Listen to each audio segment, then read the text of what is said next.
Here's your funnel. Attention, interest, desire, and action. What about this? We put it this way. Cold, warm, hot. How are we getting people to go all the way through and taking the action for you, right?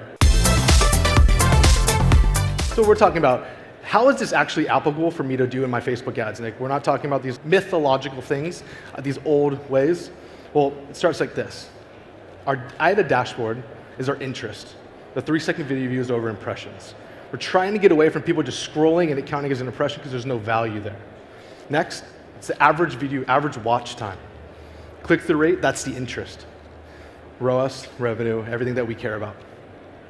So the attention side, like I just mentioned, you have your 3 seconds over impression. We're trying to make sure we get a qualified consumer to base some sort of data off of. Interest, that's their average video watch time. How long are they staying on there? How long are they engaging with it? Where is our message coming from? Desire, is that click-through? And lastly, obviously, where is they're taking the action? Return ROAS. For attention, you have to do something a little bit unique. You're going to have to go into your ads reporting. You're going to go metrics. You're going to get it's going to say breakdown. It's going to say metrics. You're going to click create new, 3-second impression, format in to make sure into percentages, which you see on the side.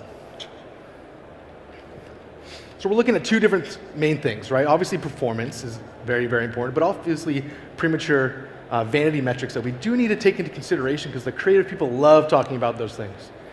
But we have to pair it. So this 3-second watch time doesn't necessarily mean that they're interested in making the purchase. Because if we just look at some quick correlations, right? This is a simple calculator we make. I'd love to share it with you, talk to you guys after about it. But all it's going to do is just going to pull how related that watch time, that click, is to a cart, checkout, or purchase. And if it's not, we need to make our judgments off of that pre-purchase performance signals. For us, cost per added cart, cost per initiate checkout, as well as ROAS and purchase. So this is the things that we matter. We measure at the bottom of the funnel. This is how we can save ourselves from spending money, which we're going to go into. This is going to save us on making decisions on creative that's not going to be performing ever for us. And it's going to give us a little bit more